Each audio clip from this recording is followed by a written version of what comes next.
Sir, we are approaching the city, says a worker to the captain of a freighter ship.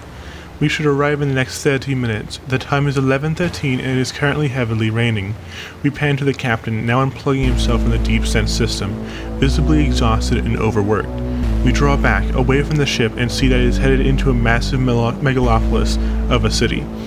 With skyscrapers reaching into the dark, rainy clouds, Steglass City stands as a physical testament to humanity's technological prowess. We approach the city from the seaside, waves battering against an invisible, likely magical barrier. We enter the city, rain soaked in the multicolored neon lights painting the sides of every building, advertising various body modifications, BTL chips, and magical paraphernalia, among other things. We see an elven man in a dark blue cloak running into a bank. Following him, we watch as he attempts to ignite a fire blast from his palm, only to be shot instantly by 4 turrets before he can finish raising his hands. Most in the bank return to their business as if nothing had happened. 2 approach the man's corpse and begin to loot his body for anything useful or valuable.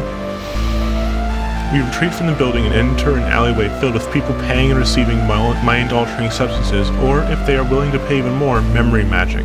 Several clubs and bars are advertised in this alleyway. None are of any respectful appearance. We see a tabaxi exit a bar with a horned child and give him to a cloaked figure in exchange for a sack of gold for the figure to vanish. We pass through the alleyway and re-enter the main street, filled with various street magicians trying to make a quick dollar off of generous people and even more off the less perceptive. We descend into the depths of the city, beneath the walkways, roads, and homes of those less fortunate. We descend down into the tunnels beneath the city inhabited by cybercultists, those that have been far too modified from their original being that they have lost all their humanity. They chant unknown languages incomprehensible to most except themselves.